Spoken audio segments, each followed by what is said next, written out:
It's certainly a possibility that the teachings of Jesus are closer or sound closer to what we think of as Indian teachings. One can't assume that the ancient world was a simple one. It was a very cosmopolitan one. There was a great deal of travel. In 1945, an amazing discovery was made in Upper Egypt that's changed the way we understand the early Christian movement. A Bedouin farmer named Muhammad Ali discovered, when he was digging for fertilizer, a 6-foot jar in which he found 13 bound books in tooled gazelle leather, and they turned out to be a collection of early Christian writings, including the Gospel of Thomas, the Gospel of Philip, the Gospel of Truth, and over 50 other early writings attributed to Jesus and his disciples. So it's an enormous find of early Christian writings, and it's shown us for the first time how remarkably diverse the early Christian movement actually was. We think that the Gospels that were found were hidden there to protect them from the order of the Archbishop of Alexandria, who had sent out an order in the year 367 saying that the monks should destroy what he called secret illegitimate books. And these were sacred books that the Archbishop didn't like. He told them that they could keep the 27 books that he listed, and that is actually our first list of what we call the New Testament. There's a significant group that think that there are some of those texts at Nag Hammadi that are actually written earlier than the Gospels and would give us ability at least to try to get back closer to the Jesus of history. People center especially on a book called the Gospel of Thomas. It's certainly possible, as some people say, that Jesus had traveled to India. I happen to think it's not very likely for a village rabbi. One can't outrule it as a possibility because we just don't know.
Imagine you're a detective.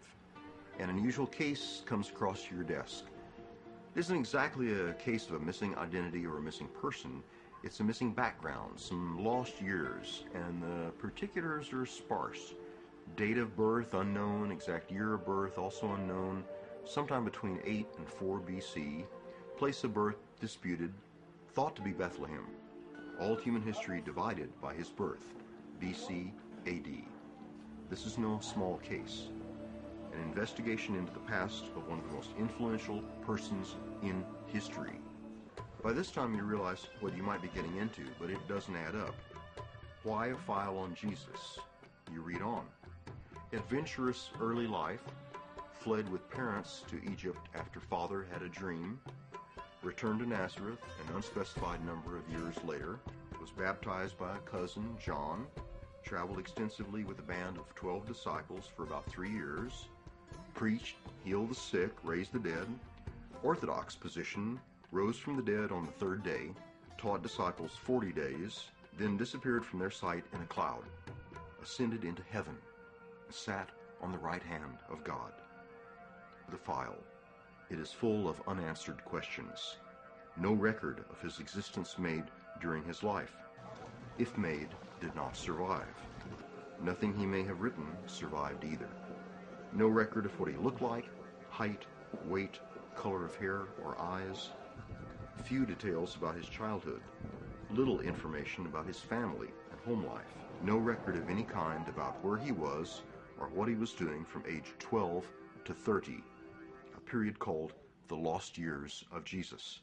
And I would ask the Bible school teachers, well, what about the missing time in the life of Jesus from the age of 12 to the age of 30? What was he doing?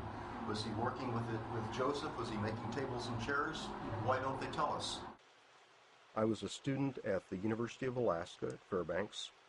I graduated with a Bachelor of Arts degree in speech communications and a minor in secondary education. I got my teaching certification. Most of my adult life, I taught English as a second language, ESL, and I taught ESL in many different foreign countries, including in the Peace Corps in Afghanistan. This is the first newspaper article that I wrote about India. This was after my first trip to India when I was in the Peace Corps in Afghanistan. Here's a paragraph in the article concerning Kashmir and a mention about Jesus in India. And the paragraph says, also while in Kashmir, I met a newspaper editor who had written a book, Christ in Kashmir. From his researches, he believes that Jesus of Nazareth visited India in his youth. He cites numerous historical records dating back 2,000 years to prove his point. And just that short paragraph got me into a lot of trouble at that time. People in my hometown of Lampasas criticized me and just basically thought that it was stirring up trouble to even look at any evidence about Jesus in India.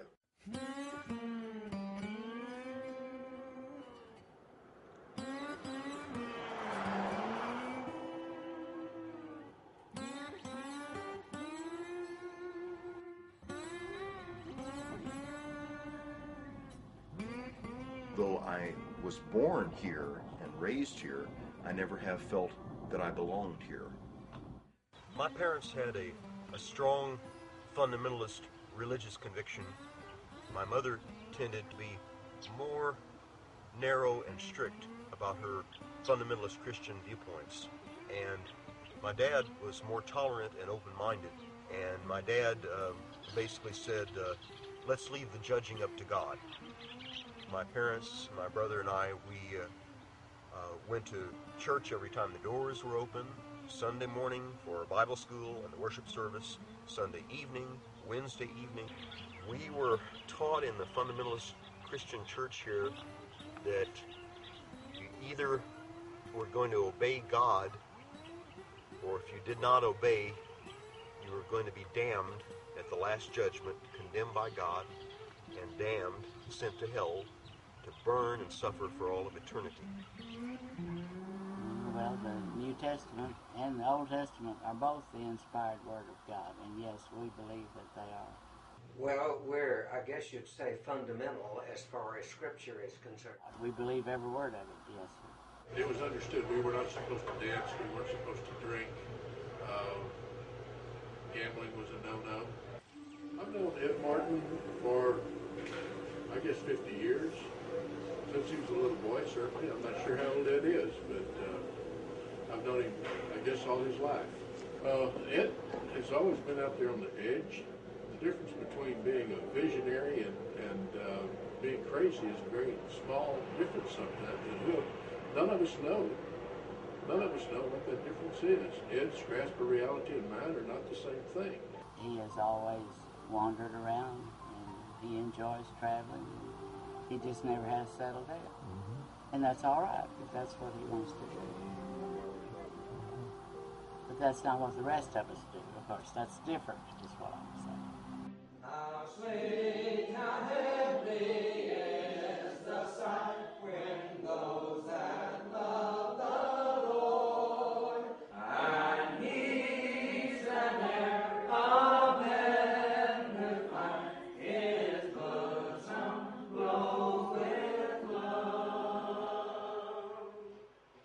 I really enjoyed Bible studies, and I remember on Sunday mornings where we would come to the place in the life of Jesus where Jesus was 12 years old. It was the feast of the Passover, and Jesus had disappeared from his parents, and Mary and Joseph had gone looking for Jesus, and they found Jesus with the learned Jewish priests, the learned doctors of the law, and Jesus, as we know, was giving very scholarly, very spiritual, and profound answers to their most difficult questions. And after that, we have in the Gospel of Luke the one transitional verse, that Jesus grew in wisdom and in stature and in favor with God and man. And then Jesus was 30 years old, he was at the River Jordan, and he was being baptized by John the Baptist. I would ask my Sunday school teachers, well, what happened during that 18 years that was covered by just one verse? Where was Jesus from that time, the age of 12 years old to the age of 30? And the Bible school teachers would just basically say, well, God does not want us to know about that. And Jesus increased in wisdom and stature, and in favor with God and man. Now, in the 15th year of the reign of Tiberius Caesar, the word of God came unto John, the son of Zacharias, in the wilderness. Now, when all the people were baptized, it came to pass that Jesus, also being baptized and praying, the heaven was opened, and Jesus himself began to be about 30 years of age. It's frequently referred to as the hidden years, and I think mainstream Christian churches have assumed that he was growing up in Palestine. He was being raised by his mother Mary and by Joseph. I would have to say that he was with Joseph and Mary, growing up. As boys grow up, probably mischievous at times. I don't see him as being anything other than just a normal human being, because that's the form he took. Makes no difference where Jesus was after his 12th birthday till he went to the wedding feast and changed water into wine. What would it change? I can think of nothing. People have said, how could Jesus have traveled to India? What road, what route was available? And the answer is the most famous trade route in the world, the Silk Road. The Silk Road was an ancient caravan route between China and the Mediterranean. And the distance, approximately the distance, say from the port of Acre, ancient port of Acre on the coast of Israel, all the way across to, let's say, Srinagar in Kashmir.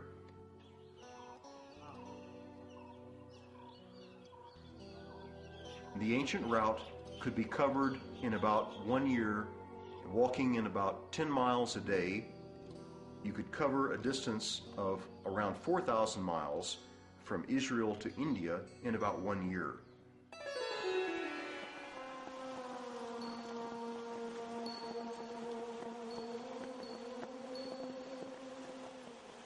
Krishnamurti made the quote that whenever a human being sets out to find the real truth about something, he or she must arm himself with great courage, because he may not find what he wants to find. When a person becomes possessed by the need to answer a single question, for example, the question of where Jesus was in those years where there's no description of him in the New Testament, the harnessing of basic human curiosity is involved.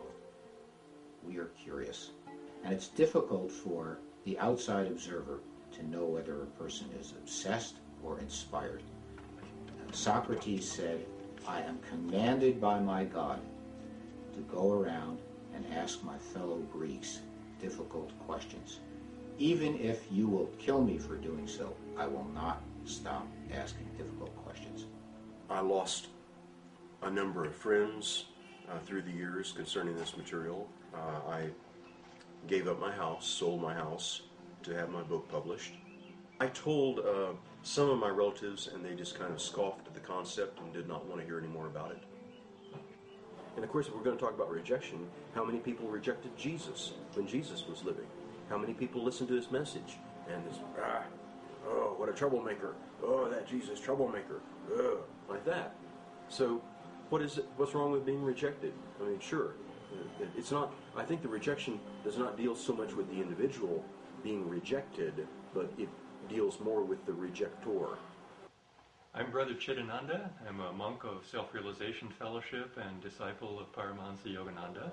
I've been a monk in SRF for about 26 years, and for many of those years, most of those years, my service in Self-Realization Fellowship has been with our publications area, assisting with the editing and publication of the books by Paramahansa Yogananda. Here is this individual who is the focal point of Western history, and yet a huge block of time in the life of this individual, there's absolute silence in the Gospels about that.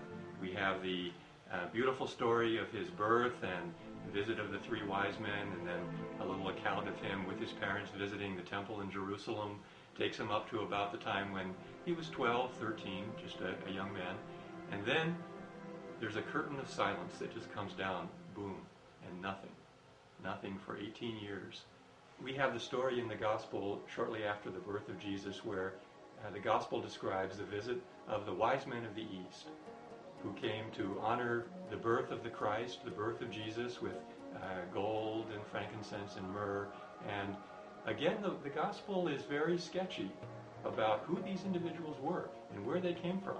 You know, traditionally now we call them the three kings. You know, we three kings of Orient are. Well, there's no mention in the Bible of them being kings. There's no mention of where they came from. There's just this word that magi, meaning wise men from the East. Now, Paramahansa Yogananda said that actually those three wise men were great sages, great rishis who had traveled from India. From the very beginning of Jesus' birth, we have this very significant connection with the spiritual traditions of India. Again, the spiritual homeland, the spiritual lighthouse of humanity of ancient times. From the word itself, magus, they were some kind of astrologers from the East. The fact that they were fascinated by a star in the story, it seems to be the way Matthew wants to portray them, that they are astrologers. Exactly where they come from, he does not tell us, and I don't think we can know that. Paramahansa Yogananda said that Jesus himself, when he got to be about 12 or 13 years old, joined up with one of the common trade caravans that were constantly going back and forth from Palestine and traveled to India, where he spent many years both in India and also in Nepal and Tibet, responding, you might say, to that connection that was established between him and these great sages of India at the time of his birth. There has been a lot of speculations where they come from. The name Magi and the original depictions of them in the art of the catacombs from the 3rd century depict them as Persian Mitra priests, Zarathustrians. And indeed, Zarathustra, the great Persian prophet of the 6th century BC, predicted the coming of the Messiah, and they expected him. I was not at first trying to step on any toes or find any hot potatoes. I was not trying to find anything controversial. I just wanted to answer the question in my own mind. Where was Jesus during the missing years? What was he doing? I just wanted to know. Of course, as a historian, you want to know what happened. But we have no reason to believe that he really was in India. Most probably he lived in Nazareth and they learned carpentry and at the same time prepared through prayer, through meditation, through contemplation, through what we call the Nazarite. The Nazarite was a complete dedication of your life to God. And it included that you were not allowed to touch your beard or your hair with a scissor, and you lived as a celibate. That's why Jesus, even when he started preaching around 30, was not married. He did not have to go to India to learn this, but he could learn it among his fellow Jews. Jesus was born to a Jewish family. His teachers were Jewish. His practice was Jewish. His home was far more reliably kosher than that of 98% of American Jews today. Everything else about the story, Judaism really does not have an opinion. The Jews were expecting in the time of Jesus a Messiah, not necessarily a prophet. The Messiah was one who was going to, as I said, lead the battles, bring the oppression to an end, return Jews from exile, reestablish Jewish monarchy, and then gradually bring the world around, not to a Jewish message, but to a monotheistic message that would of usher in an era of peace. I was on two quests, really. The first was a personal one, the quest to find out what I believed about my faith and why. The second one was maybe like some of those Texas tales of the search for missing gold, or the search for the Holy Grail. I was serving in the Peace Corps in Afghanistan. After work one day, I went over to the American Embassy Annex, where they had a small bar for Americans and other foreigners. The bartender at the American Embassy Annex was a Pakistani Christian, and Pakistani Christians are required to take Christian names, so the bartender, his name was Mr. Wilson. I asked Mr. Wilson about a beer that I saw behind the bar that day, and the name on the beer was M-U-R-R-E-E, Murray. And so I said to him, that beer over there, Murray beer, and he said, yes, it's a Pakistani beer. And I said, I guess it's named after an Englishman named Murray. He said, no, Sahib, it is named after Mary. I said, oh, I see, well, Mary was an English woman. And he said, no, Sahib, Mary is mother of Jesus. And I said, Pakistan is mostly a Muslim country. Why would a Muslim country name a beer after the mother of Jesus? He said, because of her tomb, her grave. She is buried in that place. And I said, Mary, the mother of Jesus, is buried in northern Pakistan? He said, most assuredly, Sahib, that is exactly correct. Mother Mary of Jesus is buried at Murray in northern Pakistan. And I had to think about that a while. And I had another beer. Mr. Wilson also told me that some people in his part of the world do not believe that Jesus actually died on the cross. They think he survived the crucifixion, which could be one possible explanation for the post-crucifixion sightings of him by the disciples. They think he then went back to India, taking his mother Mary with him, and she died along the way, thus explaining why there is a tomb for Mary in Pakistan. She died on the Old Silk Road before they made it to the final leg of the journey in Kashmir. And that's according to the legends on the Old Silk Road. It was the British who first knocked it down to build a fort, because it did have such incredible views. They wanted this land to build this fort. And they didn't believe, like all Christians, they didn't believe this could possibly be Mother Mary's grave, so they tore it down. The local residents were very frightened of the desecration, and they would sneak down in the mountain and pick up the rocks and bring them back up there and lay them very close to where her grave used to be. The more I asked questions about my faith, the more interested I became in other so-called lost writings related to Christianity. Everyone now seems to know something about the Dead Sea Scrolls, which tell of a teacher of righteousness, who may or may not be Jesus, who was a member of the Essene community in Israel. I also learned about the many ancient Christian writings discovered at Nag Hammadi, Egypt in 1948, which contained entire Gospels dating back perhaps almost to the time of Jesus. But of all the mysterious writings, for me the most exciting was the document now shrouded in many legends, a document supposedly hidden away at the Himas Buddhist monastery in the Himalayan mountains, which may fill in the details of the missing years of Jesus. For me, the hope of someday finding that document was like a personal search for the Holy Grail. The idea of finding it consumed me and became one of the main motivations of my quest. Nicholas Notovich's book is called The Unknown Life of Jesus the Christ, and that book tells the story of how he was thrown from his horse in 1887 and his leg was broken, and he was recuperating for a number of weeks at the Himaskompa monastery. He became friends with the monks there, and they volunteered to show him the document, The Life of Saint Isa, the Best of the Sons of Men. Isa is the name that is used by the people of India and also by many Muslim people. They refer to Jesus as Isa. The earth has trembled and the heavens have wept because of the great crime just committed in the land of Israel. For they have put to torture and executed the great just Isa, in whom dwelt the spirit of the world.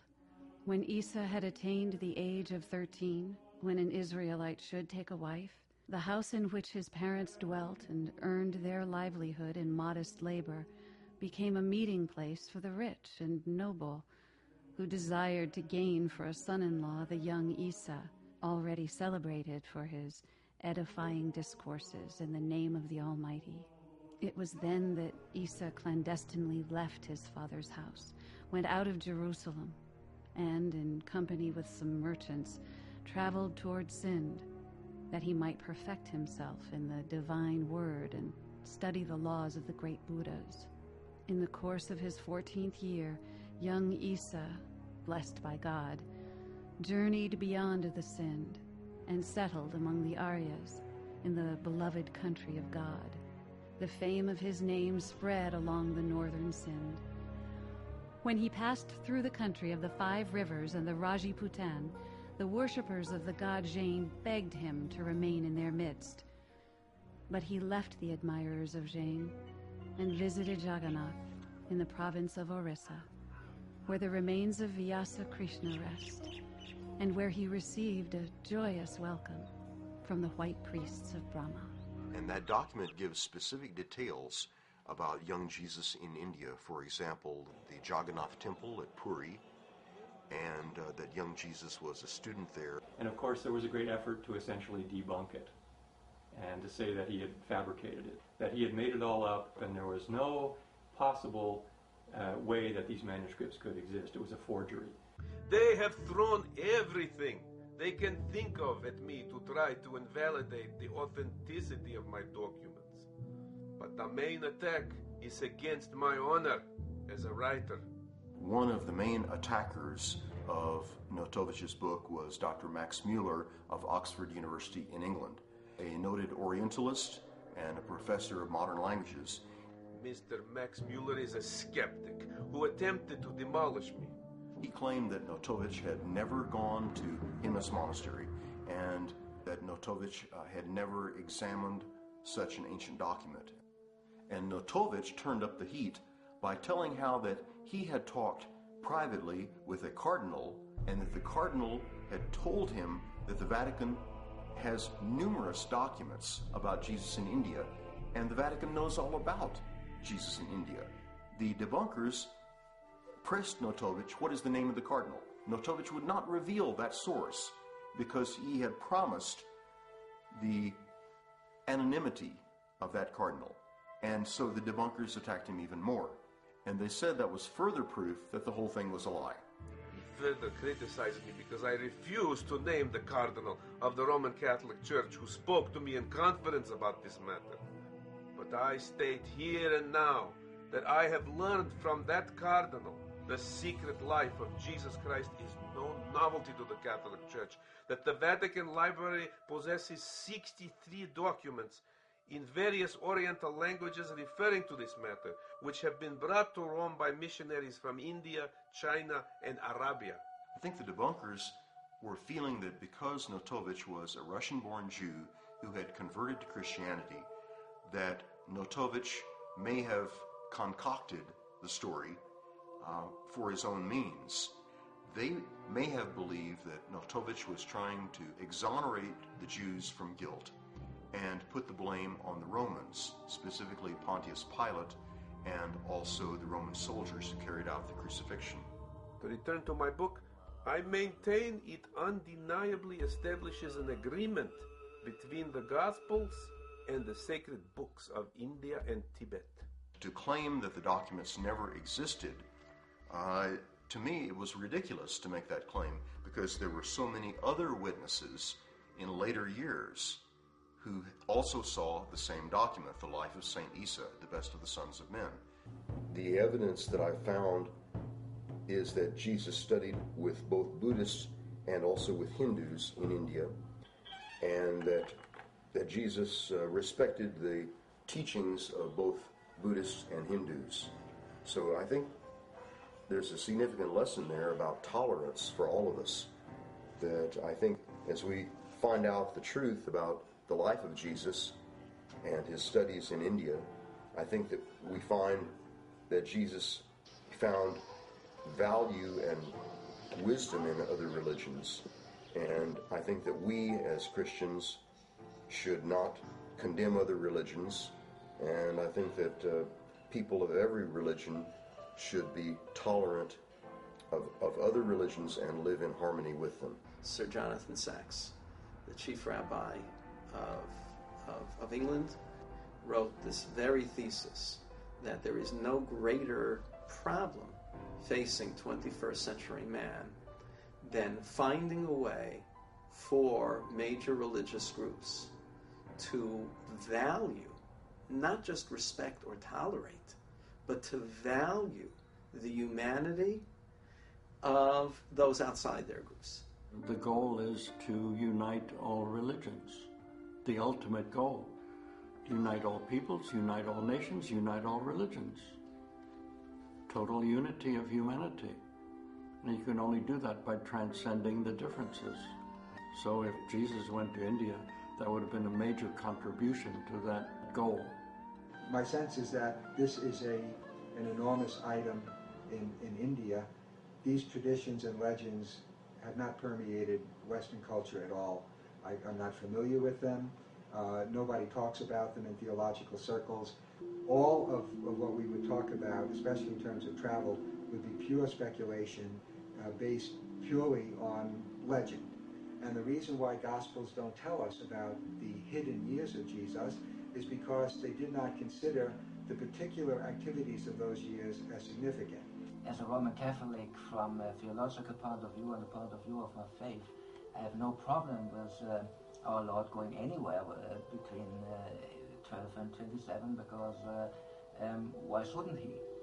We know that the Gospels are not complete biographies, and even St. John pointed out that by many things he did not tell them, but all books in the world would not be enough to put in everything which happened during the lifetime of our Lord on earth. So theologically, no problem. It could be true. It doesn't change my faith. It would turn out to be true. But to believe anything as a part of history, I have to see and I have to investigate the evidence. As editor of the Tomb of Jesus website, Arif Khan has made it a personal mission to coordinate on the World Wide Web all the prominent research and scholarly efforts related to questions about Jesus in India. Although Arif Khan is a young man who lacks university or madrasa academic training in religion, nevertheless, almost all of the latest research about Jesus in India is brought to his attention first, and he is keenly aware of all the arguments and evidence that would place Jesus in India. Belonging to the Ahmadiyya Muslim community, it's almost an article of faith, the Jesus in India story. So for me, living in a Western world brought up with ideas of Jesus that you see around you, very much Christian ideas, from a very early age, I had to reconcile, well, is this true? What is my belief founded upon? Traditions of Jesus traveling to the East and having a presence in other faiths would drastically, I think, change the way Christianity is viewed.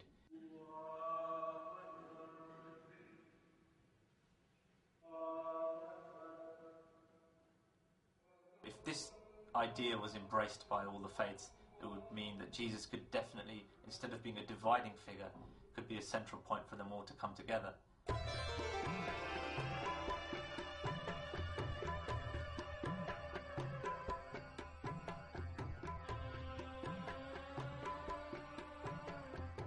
I was incredibly lucky because I was allowed to enter the Meenakshi Temple at Madurai, which is normally only for Hindus, and I was also allowed to film there. And it turned out that I was granted an interview with the head priest. I had to wait about 4 hours and wait through 3 weddings, but it all turned out. See, the gap between the 10 to 32 years of Jesus Christ, supposed to have traveled to India, especially northern Himalayas, were saintly persons of Hinduism. People have been living for centuries of centuries. So there he imbibed all these qualities of the saintlyhood people and taken this message of Hindu culture. And he taken one part of Hindu culture, namely patience, love, affection. Because Hindu culture is something very big, very broad. But he has taken that message to Western culture and preached it over there. People didn't like it. They actually crucified him. Yes. Later point, the people realized what they've done it is a sin.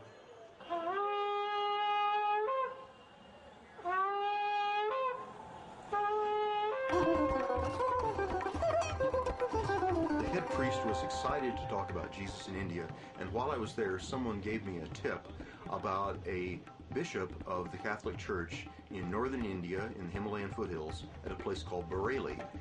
Someone had once heard Father Baptiste talk about the possibility that Jesus was in Kashmir. So my next stop was by overnight train to Bareilly to see Father Baptiste at his Catholic church.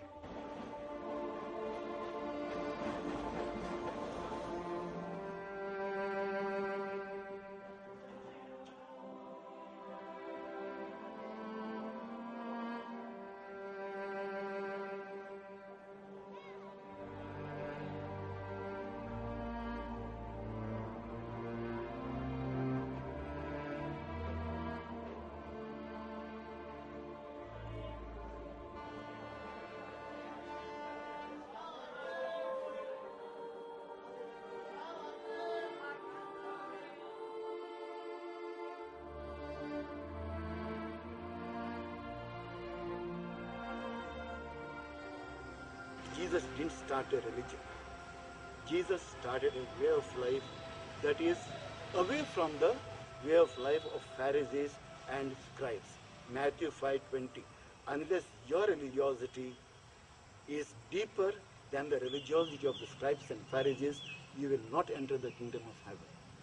And what Jesus wanted, that everyone to enter the kingdom of heaven, experience God as the Father. I believe, I take it, that Jesus was there in the family.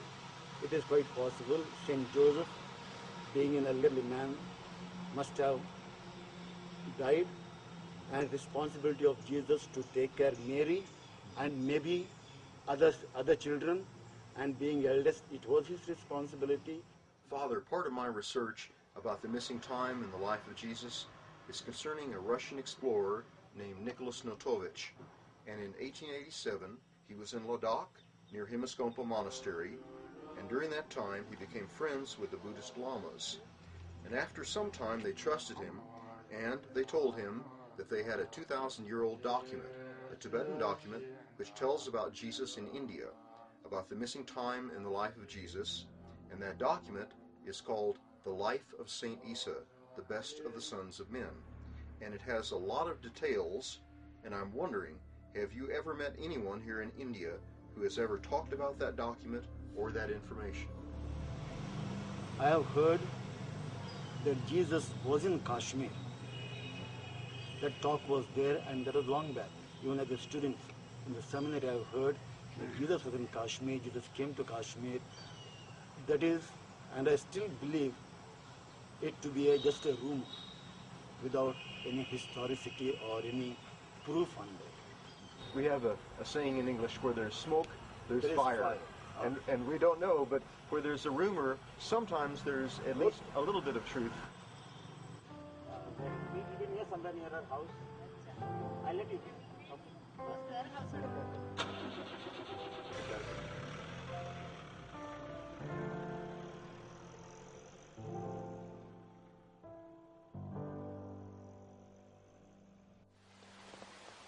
It can be frustrating to try to track down a document as elusive as the life of Saint Isa. And we know that a string of researchers through the years, going back to 1887, back to Nicholas Notovich, the Russian explorer, we know that he saw it in 1887. We know that in 1922, Swami Abhedananda of Calcutta went to see the document at Himaskompa, and he was quickly shown the document. He was able to read the document and translate it and hold it in his own hands. I wanted to go to Calcutta to visit the ashram of Swami Abhedananda, which is called Ramakrishna Vedanta Math. I wanted to find any devotees who could verify that in 1922, Abhedananda had examined the document, the life of St. Isa, the best of the sons of men, and also I wanted to investigate the story that Nicholas Notovich had given an ancient drawing of Jesus to Abhedananda, a very ancient drawing of Jesus which he had probably gotten at the Himaskompa monastery. We're talking about Jesus in India. But are there people living here now who knew Swami? Maybe they were young when Swami Abhedananda was living, and they could tell us something. No, they have all gone. They've all gone. So this is where Swami Abhedananda lived. And Swami Abhedananda lived for about 20 years in America, and during that time... 25 years. 25 years. 25 years in America. And then Swami Abhedananda made a journey to Himaskompa, and found... Found all the documents that Jesus came here. He always used to say that all tigers are roaring in the same manner. So all the religion top men are saying same thing. You are taking in another manner, he is taking in another manner, he is taking in another manner. So all the gurus are saying Universality of religion. Universality.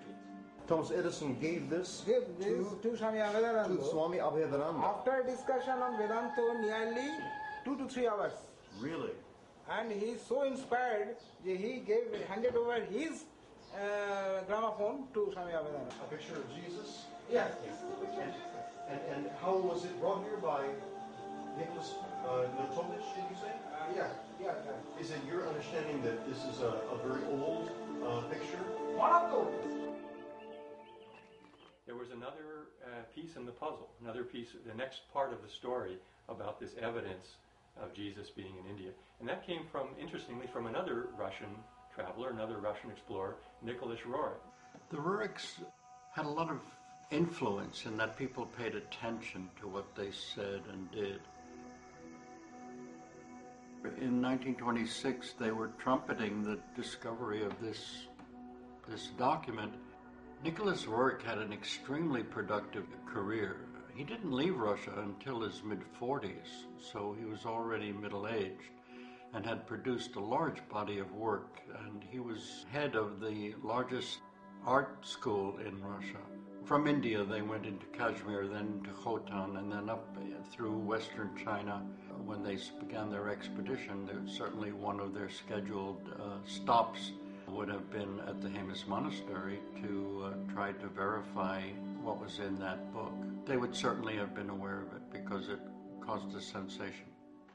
The entire story of the famous manuscript at Hemis Monastery in 1926, they sent reports back to their group in New York, and from that were published at least a dozen newspaper articles about these manuscripts, that Jesus went to India to study Eastern teachings, and maybe Buddhist teachings mainly, which were already a few hundred years old, maybe 500 years old, and absorbed a lot of Buddhist thinking into his own thinking, which resulted ultimately in Christianity in a different form. They didn't call him Jesus, did they? They had another name for him? Isa.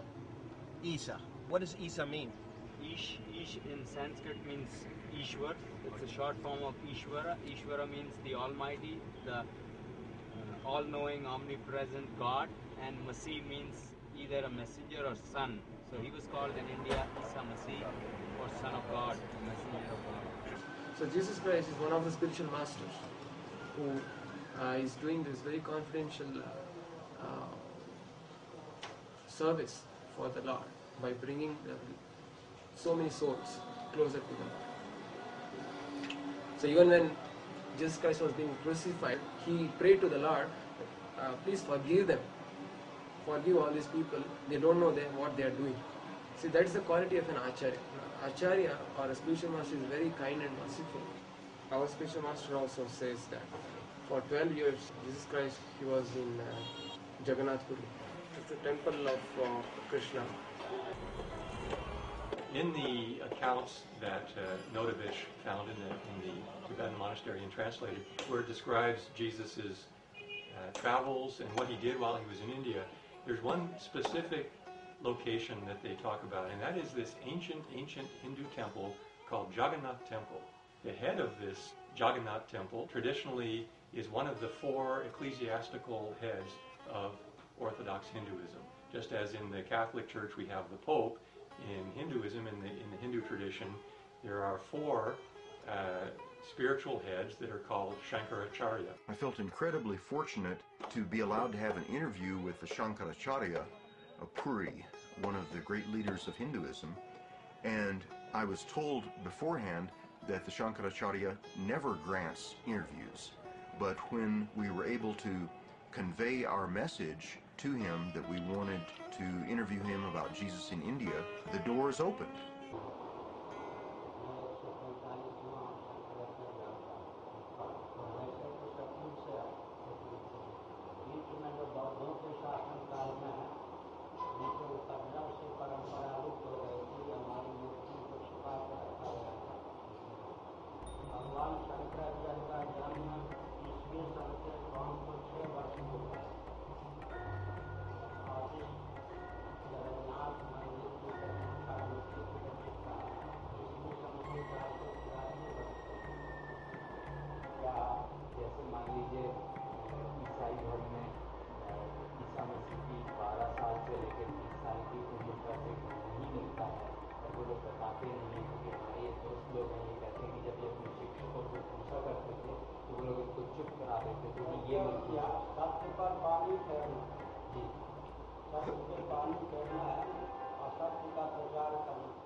Si riferisce ad un periodo in cui, what is the period? From the about age 14, after he was with the rabbis in the temple in Jerusalem when he was a boy, up till when he was 28, 30, when he was baptized by John the Baptist, we don't know where he was.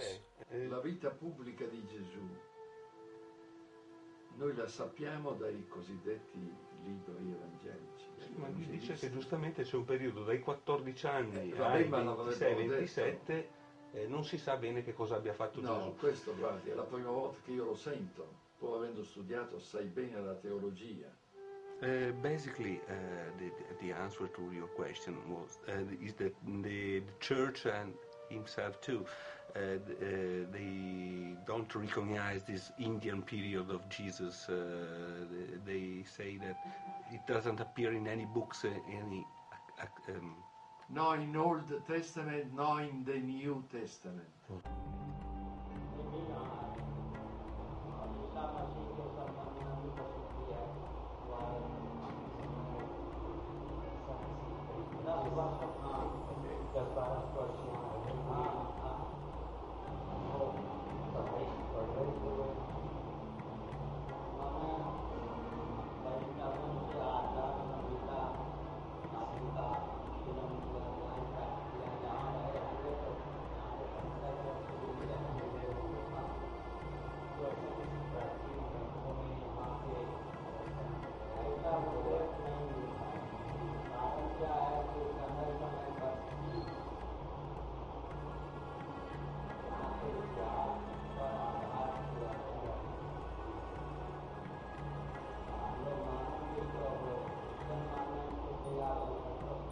No, assolutamente no.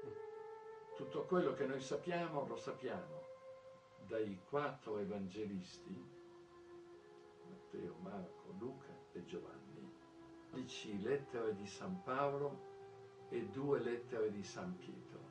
Questo è tutto il Nuovo Testamento e in nessuno dei libri, delle lettere, quelli che ho detto adesso, c'è menzione, la minima menzione di questo. For hundreds of years, literally centuries, the rest of it was forgotten because they did such a good job of destroying and declaring heretical and actually burning or otherwise suppressing any other competing versions of what the teaching of Jesus and the life of Jesus was really signifying.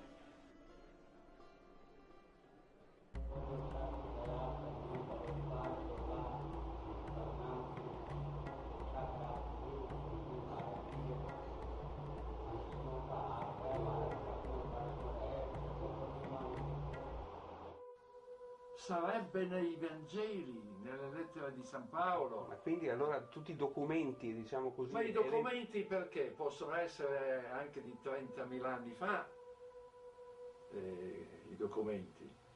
No, 30.000 anni fa perché no, sono più di 4.000 anni fa.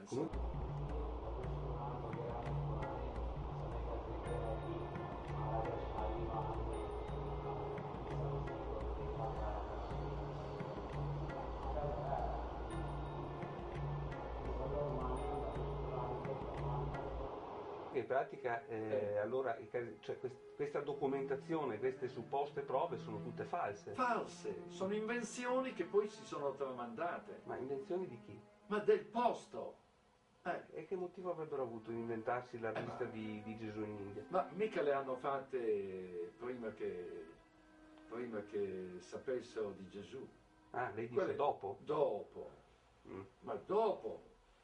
There's a Hindu works called the Bhavishima Purana, which talks about a figure known as Isa Masih. And again, we get the similar Isa, which is how the Quran refers to Jesus, Isa, Yusuf. These are all related words. And it exactly pinpoints Isa Masih as being around the time of 100 AD. And it talks about a king meeting with Isa Masih. And it mentions it just in passing, that he met this figure, a saintly figure. And the figure said that he had been born of a virgin, that he had taught a religion of peace. He had been persecuted in his homeland to the point where he had to flee to the east.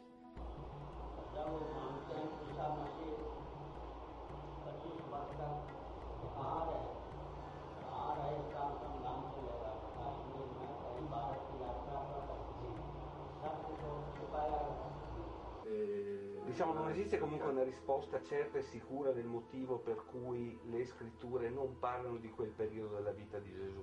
Cioè non esiste una certezza, cioè, sappiamo che i libri non ne parlano perché sono ipotesi di fatto. Sì, ma si può ipotizzare che cosa è andato a fare a 17 anni in India? Avrà detto qualche cosa di buono. E allora il Nuovo Testamento avrebbe detto questo viaggio. Non è andato là come turista.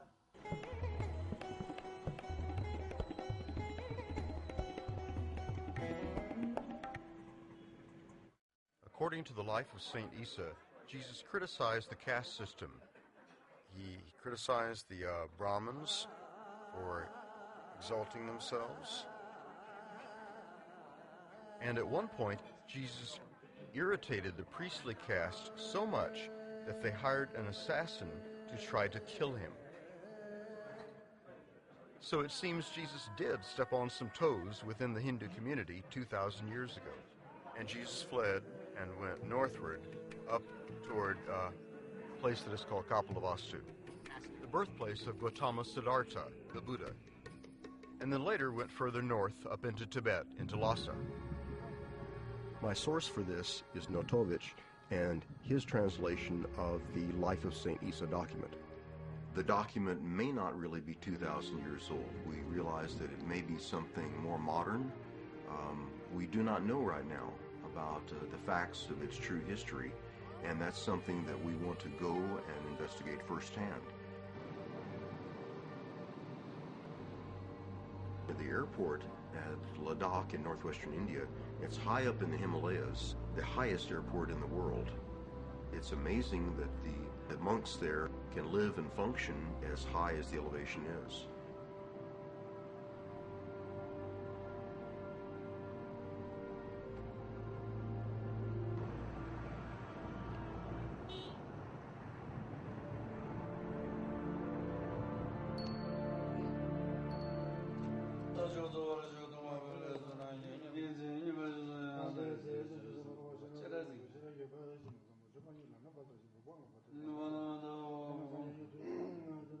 I'm hoping that the monks will receive me kindly and graciously with the compassion for which Buddhist monks are known, and I'm hoping they will show me the document.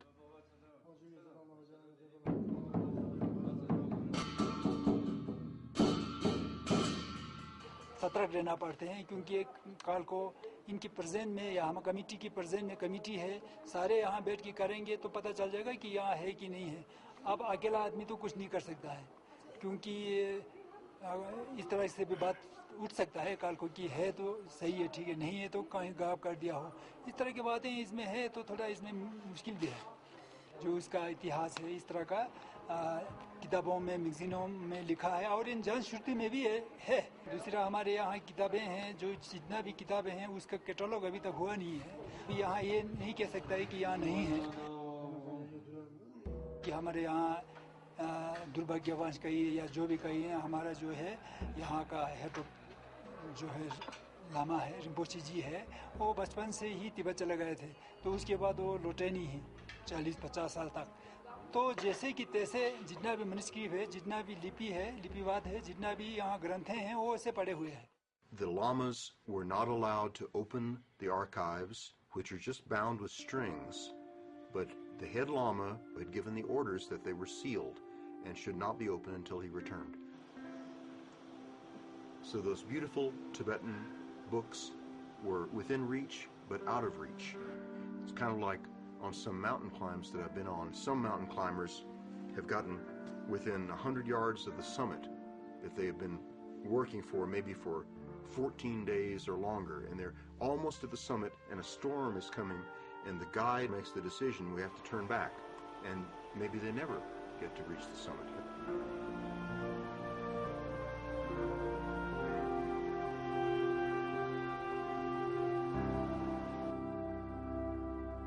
कुछ researcher ऐसा होता है कि दलाई लामा जी से मिला है। दलाई लामा जी ने भी बोला है कहीं कि तिब्बत में भी कई लाइब्रेरी में मैंने इस विषय में, इस सब्जेक्ट में कुछ देखा था बचपन में। इस तरह से मतलब लेकिन खुद दलाई लामा खुद नहीं कहते। खुद हमें मालूम नहीं, मैं तो नहीं मिला। एक रिसर्चर था अमेरिका का जो है मूल भारतीय था, वो अमेरिका में रहते हैं। उसका मोहम्मद क्या था कुछ था, उसका मेरे पास सारी चीज़ डॉक्यूमेंट क्या है चिट्ठी है। वो कहते हैं कि वो धर्मशाला में दलाई लामा जी मिले थे। तो दलाई लामा जी भी ये स्टेटमेंट कहते हैं कि कभी बचपन में मैंने भी ये लासा में एक लाइब्रेरी है, लासे जोलपार नाम का, वहाँ कहते हैं वहाँ हमने देखे थे। तब कभी हमें भी लगते हैं कि संभव भी हो सकते हैं। I have great faith in divine order, which means that if you have spiritual faith and you're aiming in the right direction, you will get guidance for the best possible outcome eventually. And so I came here to Dharamsala, and I have the hopes of getting an appointment to interview His Holiness the Dalai Lama. Even though I'm someone he's never heard of, somebody from Texas, they tell me that he'll be back in a couple of days and it will be his 70th birthday, and I'm hoping the sun will shine on His Holiness and also on our research.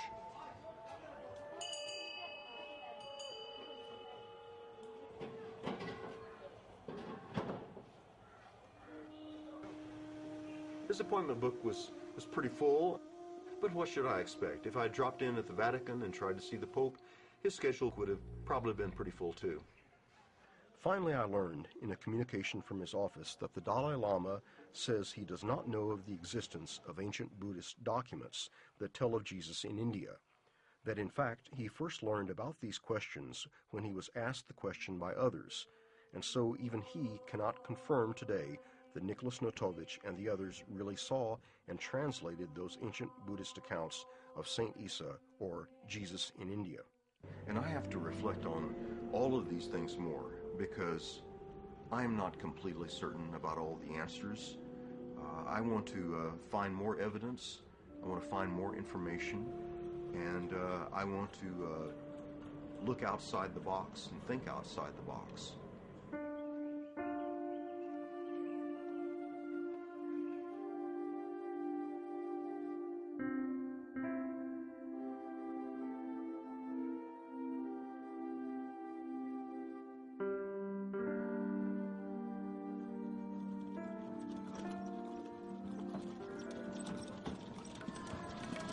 I heard that Professor James Deardorff was available for an interview, and I decided that I would go talk with him because he is one of the experts about the subject of post-crucifixion Jesus, the possibility that Jesus may have survived the crucifixion. My second book goes into the stories of Jesus' travels to India and back, especially after the crucifixion. It is pretty well known to anyone who studies the religions that Islam doesn't believe that Jesus died at the cross. This is, of course, heresy to the Christians, but the idea that he could have survived the crucifixion, that's another viewpoint that has quite a lot of support. Holger Kirsten, in his book, Jesus Lived in India, gives quite a lot of this evidence that Jesus had undergone the crucifixion, did survive and travel on east, and I've looked into this and find that quite a bit of this is credible. The mainstream Orthodox Muslim viewpoint is that it was not Jesus Christ placed upon the cross. But even in Orthodox Muslim circles, that viewpoint has sort of varied wildly. There's a famous Muslim scholar called Ahmed Deedat who's written and given many lectures. And despite being very orthodox in his views, he was definitely of the opinion that Jesus actually survived the crucifixion. He was placed on the cross, he appeared to be dead, where in fact he was still alive. So, but ultimately, whether you believe in a physical resurrection, or if you believe in him fainting and surviving or reviving, you still end up, at the end of the story, with a live Jesus. As the Gospel says, and Paramahansa Yogananda concurs with this, that then he spent a number of days talking and teaching his disciples further, at the end of which time he essentially dematerialized his body, which in the Christian tradition is described as the ascension into heaven. Or the other view is that very much within the laws of nature, he was on the cross for a short period of time, he was taken down, he was treated with aloes and myrrh, which we know have very strong healing properties, and there's a suggestion that his body was tended to by Nicodemus and Joseph of Arimathea. So the other viewpoint is that they were able to nurse him back and revive Jesus essentially, and he was able to then recover in time and then continue his mission. Regarding the medical aspect, yes, if you nail a person through the palms, to the legs, and raise him up, he'll have bleeding. But that bleeding may perhaps be so slow that his body systems may have a reactionary aspect where it can sustain him for life for hours together, and beyond 6 hours too, because the bleeding is that slow. It's not a major vessel that we are knocking off. So this could be believable, that he lived for that many hours thereafter, and when he was brought down, he was living. When he does speak to his disciples, you hear of him meeting in secret. And this makes absolute sense if he was physically alive and if he had survived this crucifixion, because he would have still been a wanted man. Did Jesus really die at the crucifixion, and was he bodily resurrected? In the last section, the last chapter of the Second Coming of Christ, Paramahansa Yogananda goes into this in great detail, and it was his perception, it was his assertion based on his own intuitive understanding of what Jesus had gone through. He said that absolutely he experienced physical death. It wasn't just going into a coma and then they revived him and then he was able to then walk and talk and meet with his disciples later on. He said no, he died. When Jesus was asked to give a sign, he even said categorically that the one sign I will give you is the sign of Jonah. And he stated how Jonah spent 3 nights and 3 days in the belly of the whale, and he would spend a similar period in the belly of the earth. Now if we look at Jonah, Jonah went into the whale and came out of the whale very much alive. And so if Jesus is highlighting this, then it suggests that this is exactly the way he thought things would happen with him. Jesus died with a long, loud outcry, which is an indication of a rupture of the heart. If the crucified prisoner's legs are broken, it interferes with his breathing, he's not able to support his own weight, and death comes quickly. In the case of Jesus, we know from the Bible his legs were not broken. Science tells us that if the legs are not broken, the prisoner could survive for a day or more. Another indication of the rupture of the heart is the separation of plasma, of liquid and blood after they pierced his side. So when this clear evidence of death was already there, they did not need to destroy the legs. As I say, this question of whether or not Jesus could survive The crucifixion, I think, really is a question about whether or not he was resurrected from the dead, and where there's doubt there, even as you see in the end of Matthew's Gospel, the question is raised by the evangelist precisely to refute it. The tomb was very well secured. No one could have stolen the body, and therefore there must have been a resurrection. Whether there was a Roman guard out there is very sort of disputable and unlikely. Even if there was a stone in front of the tomb, they could still roll that away, and there would still be access to the tomb. And we know that even the biblical accounts talks about Mary's appearing on the morning of the resurrection to try and anoint the body, or they're definitely going to visit the tomb, so there definitely was a means of access to that tomb. I heard that recently they discovered in Israel a tomb with a second entrance, a back tunnel entrance. Maybe there was more than one tomb like that. If we were to be able to pinpoint one point in religious history where Judaism, Islam and Christianity diverged, that is the divergent point. Because at the point Jesus dies on the cross for Jews, he's a failed Messiah. That's the end of the story. God would not allow his Messiah to die. So that's the end of it. For the Christian point of view, the death and then the resurrection is essential to their faith as well. Now from the Muslim point of view, again there's variations, but they believe that Jesus was lifted to the heavens, again because they do not believe he could have died on the cross, because they do not believe that a prophet of God would be allowed to die in this way, because it would be a sign of him having failed in his mission. After his resurrection, he was living in this highly spiritualized state, and in fact his body was materializing and dematerializing all the time during that point, and we have evidence of that in the stories where the disciples are there having a meal together in a room, and all of a sudden there's Jesus in the midst of them. He didn't come in the door. Apparently even in the Gospel of Luke it mentions that he ate with the disciples afterwards. A resurrected body doesn't have to eat, presumably. It wouldn't have to walk before them on the road to get from Jerusalem to Galilee, as he was said to do. I mean, if he were resurrected, he could just pop in and out wherever he wanted, supposedly. The Gospel doesn't tell us how he got there, but clearly he just materialized in their presence. Or another one is they saw him just walking through a wall. There's a lot of room for speculation because no one witnessed the resurrection. The resurrection technically, isn't really something that can be investigated historically, the way other things can be investigated historically.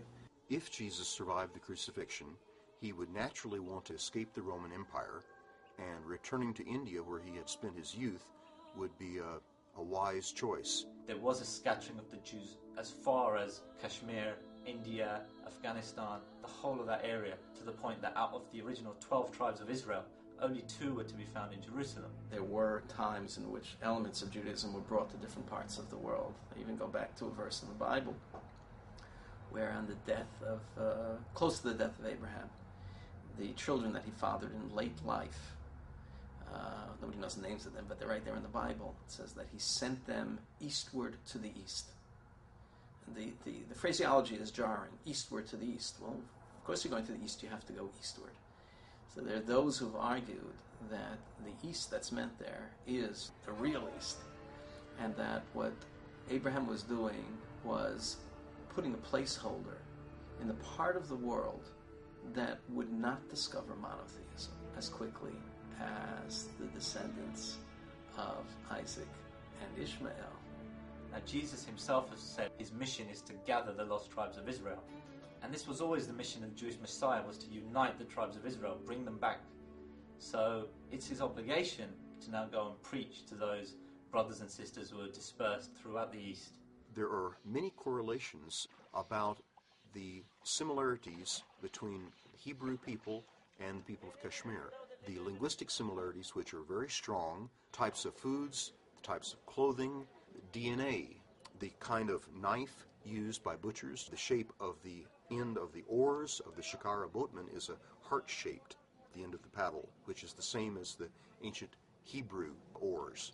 I remember being quite surprised when someone I know was actually hired by the Indian government to do research to try to explain why there are so many Hebrew names in India.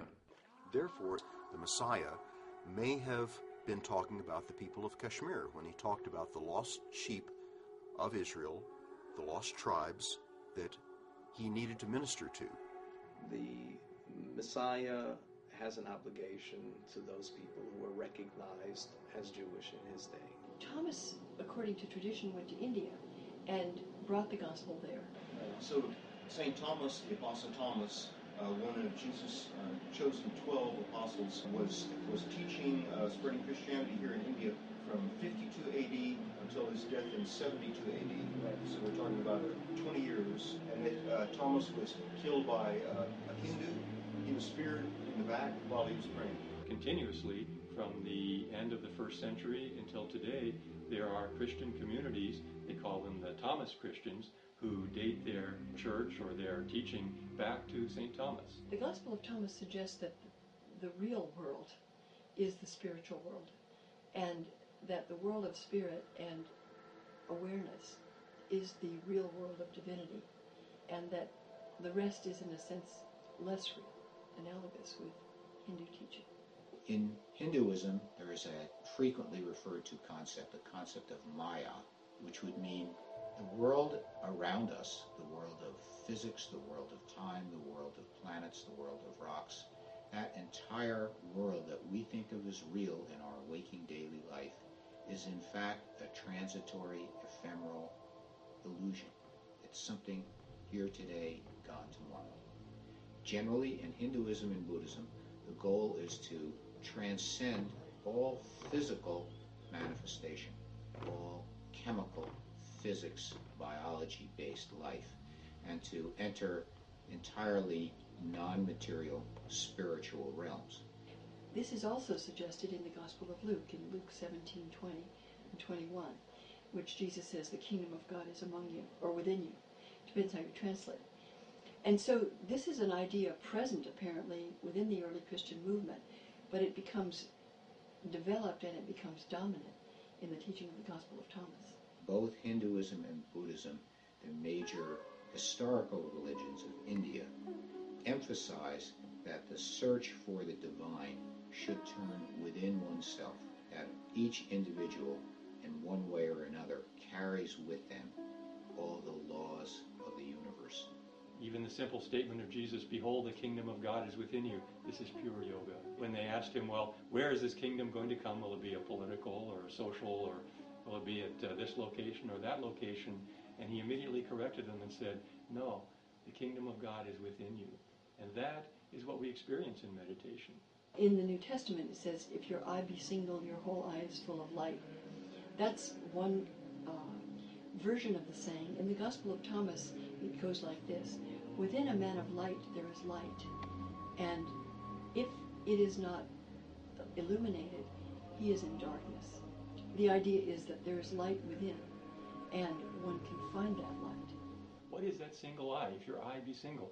This is one of the very fundamental tenets or experiences of yoga, of India spirituality, and that's the third eye, the spiritual eye, the eye of intuition and divine perception, which is located here at the point between the eyebrows.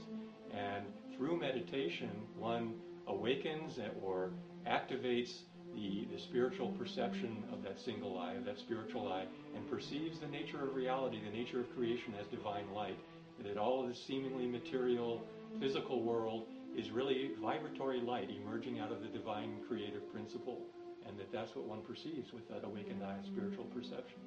You find in the Gospel of Matthew, Jesus says, you are the light of the world. The Gospel of Thomas teaches that the Gospel of Jesus is not only that he is the light and manifests the light, as it's said in the Gospel of John as well, but that you and I also come forth from the light and need to recognize our true identity. According to the Gospels like Mark, the disciple is to look to the end of time for the coming of the kingdom of God as a sort of great event of the judgment day. The Gospel of Thomas suggests something very different. It says, go back to the beginning of time. And if you ask, how do you go back to the beginning? The Gospel of Thomas has a saying. Jesus says, blessed is the one who comes into being before he came into being. And this is a puzzle, because how can you come into being before you come into being? If someone is profoundly and deeply interested in spirituality, and if spirituality is the most important thing in your life, then there is a kind of connection, a kind of kindred connection about India that there are teachings, there is wisdom here in India that is not available anywhere else, in its complexity and in its depth. Legends have it that Jesus lived a long time in northern India and Kashmir, and that he has a tomb there. This tomb still exists today, was well guarded, no one can get in. The inhabitant of that tomb is Yus Asaf, is the name given to us. Some researchers have said that this name is a translation of Jesus the Gatherer, and they believe Asaf means gatherer, so Jesus the Gatherer. Others have said it means the leader of the healed. We say Jesus, but in India and Pakistan and Kashmir and other parts of the world, he was always either called Isa or Yosef. And Yosef simply means son of Joseph. After having lived there and breathed it for so long and absorbed it in every pore of my body for so long and researched it and seen it from that side of the world for so long, I have no doubt. No doubt is in my heart. That is Jesus in that tomb. We know, but Christ, even during his lifetime, sent hundreds of disciples all over the world to preach the gospel. And why should not one of them, with the name Joseph, which later became Yusasaf, have gone to Kashmir, teaching the gospel according to Christ, dying there, and that's it. It doesn't have to be the Lord himself. When I was exploring and researching the grave of Mother Mary, which is not that far from the grave of Jesus, we're only talking about a couple hundred miles, they opened all doors for me, and they were absolutely enthralled with the idea of someone finishing this research. They told me if I could find the remains, I could have her. They really didn't care. They said, just get her off of this mountain because this is a military target now. But as I said, then the militancy happened and 9/11 happened while I was there, and Daniel Pearl was killed not too far from me when I was there. The Bamiyan Buddha was destroyed, the Kabul Museum was destroyed, and obviously an American doing research there from that point on was not a good idea. It was ironic that this search for the truth about Jesus, a man of peace, was surrounded by the dangers of conflict, terrorism, and war. Somehow, we felt protected on our journey. Disasters seemed to follow us a day or two behind wherever we went, but the disasters never touched us. We would leave one locale, and then a monsoon flood would strike where we'd been. It would wash out all the roads. There were times when trains were bombed, but the trains that we traveled on were untouched. And time and again, there were other incidents of terrorism that followed in our footsteps, but divine order saved us again and again. We postponed a trip we were planning to the birthplace of Lord Rama of the Hindu faith. Terrorists bombed the Hindu temple that we were going to visit, but we were safely in another place. If we come away from this no closer to having proof that Jesus really was in India, at least we have tried. There's a wonderful saying here in India, better to aim at a lion and miss than to aim at a jackal and kill it. And I think we're aiming at a lion. For safety reasons, the decision was made that Paul Davids and I would remain at the houseboat on Dal Lake where we were staying, and that Anil, one of our producers, and the rest of our Indian team would go over to the tomb of Yus Asaf, and even they had problems about security. About every 100 feet there would be an Indian soldier with an automatic rifle on duty with the flak jacket and a helmet.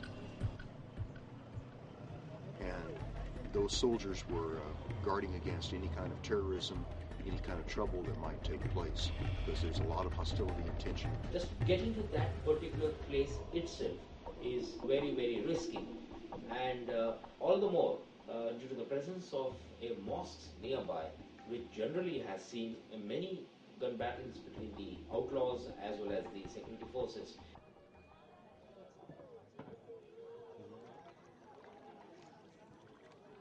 We were trying to keep it secret that there were any Americans anywhere around there, but the word spread fast. They seemed to think that we might want to buy a quality Kashmiri carpet. And then as our Indian team got closer to the tomb of Yusuf, they found themselves in a heavily Muslim neighborhood, and it was a very tense kind of environment that they found themselves in. They opened that casket and they basically raided it.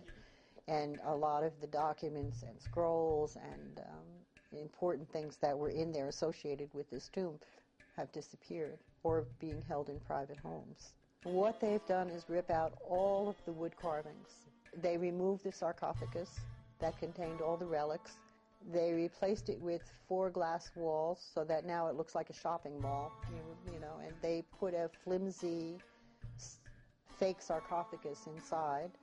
They painted the whole thing green because that's the color of Islam, and they removed all traces of the blue.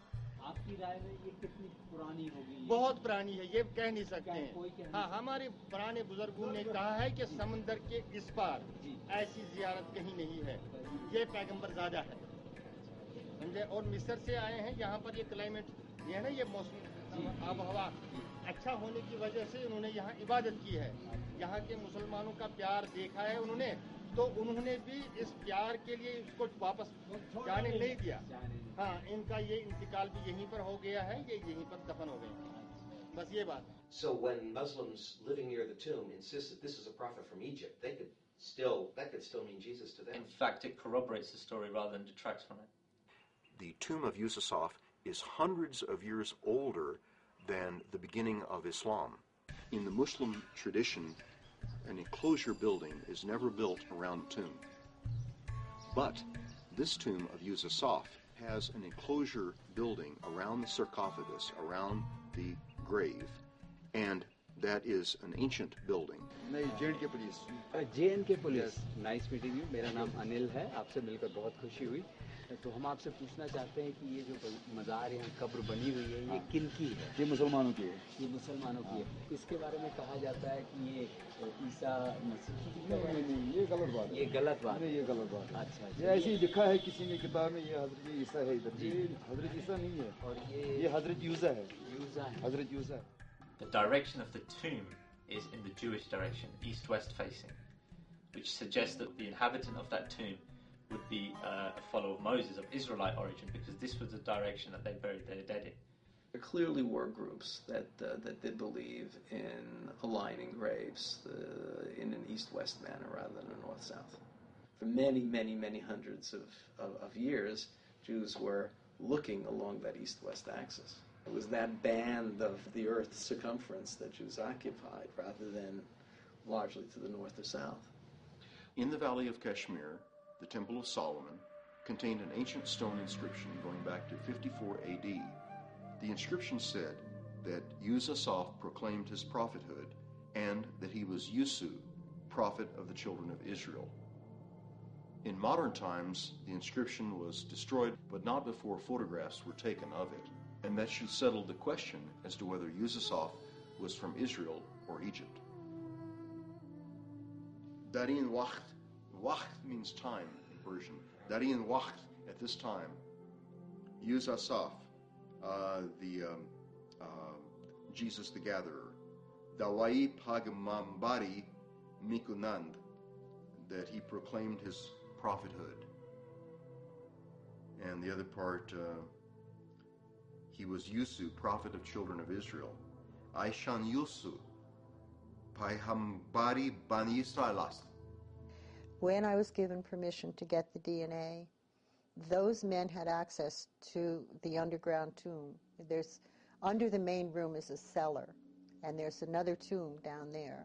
So it's a big room. You can walk around. There's headroom. यहाँ एक शख्स हैं जो अजीज कश्मीरी उन्होंने किताब लिख दी है वो सब झूठ है वो सब झूठ है उन्होंने आपकी क्या राय क्यों ऐसी कहानी बनाई पैसे कमाने के लिए और क्या अच्छा Someone in Kashmir told me, who had been down there many, many, many years before all this militancy, before the tomb was altered, and they said he isn't in the ground.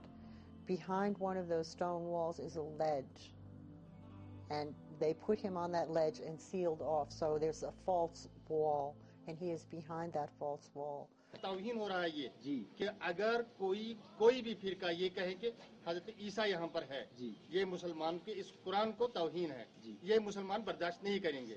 इसलिए government ने इसको ये नहीं, वो क्या नाम है उसका, गवर्नमेंट ने ये मान लिया हमें कि इसको बंद कर दो, फिलहाल लाक कर दो इसको। They had said at the time, we're only going to be removing rocks from where the feet are, so that you have access to the feet. We don't want to remove the whole wall. So they've seen it. They know there's a body there. Yes, DNA can be recovered. If there's bones, they can get the DNA.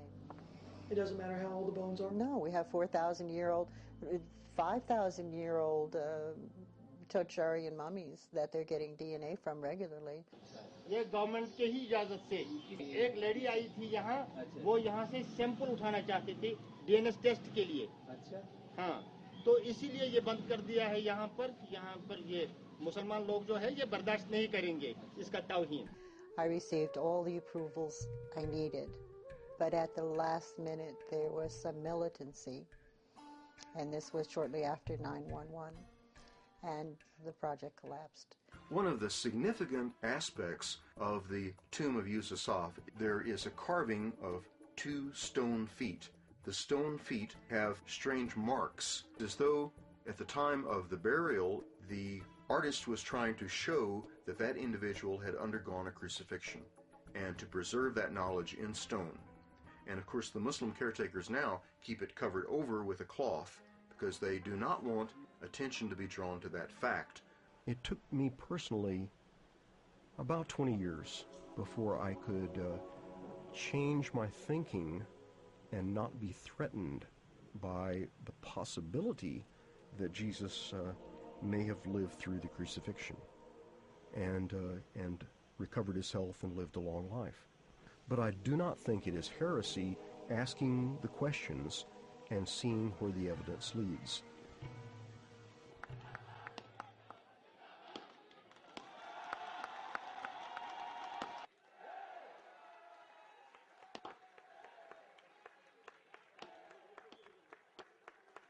In my quest, I felt like David in the story of David and Goliath, trying to conquer a giant as many obstacles stood in my path.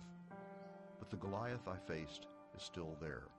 He's the bureaucracy of organized religions. He is the entrenched belief systems which control people and keep them in spiritual darkness. He's the lack of inquisitiveness of members of my own fundamentalist upbringing. He's the tendency of people everywhere to stand so firmly behind what they have been taught that they will not think independently and ask hard questions. He is the refusal of so many people to question authority and search for answers, even when the evidence can be found. There's something that Yogananda said, I was reading one time, and if I remember correctly, Tata Dharma Yata Jaya. Where there is Dharma, where there is righteousness, and something's true, Tata Jaya, there's victory. There's victory. And that makes sense. Truth is a powerful thing. When we look human history, and even today, unfortunately, there are conflict in the name of religion. So therefore, the religious harmony is very essential. In spite of different philosophies or different sort of history, all traditions carry the same message of love, compassion, forgiveness, self-discipline, and contentment. In the West, Judo-Christian background country, the certain portion of human being in these countries get immense benefit from Christianity or from Judaism. And Asia, like India, millions of Hindus get inspiration from Hinduism. And Thai or Burma, Sri Lanka, in this area, from Buddhism, like that. And the Arab world, millions of people get inspiration from Muslim, Islamic. What is the reason of these different philosophy? It's quite obvious. For different people with different mental disposition, we need different way to approach. So these different philosophies will come, all aiming to promote these values: love, compassion, forgiveness, tolerance, contentment, or self-discipline, and so on. There is common message, and all different philosophies more or less same aim to help humanity, to promote human values. So therefore, there is basis work together and respect each other. And actually, we can, once we have closer relations, contact, we can learn each other. A poet from India named Kalidasa wrote a salutation to the dawn. It goes something like this: "Look therefore to this day, for it is life, the very life of life. In its brief course lie all the verities and realities of your existence, the bliss of learning, the glory of action, the joy of knowledge. For yesterday is only a dream, and tomorrow is only a vision. But today, well lived, makes every yesterday a vision of happiness, and every tomorrow a dream of hope. Look therefore to this day."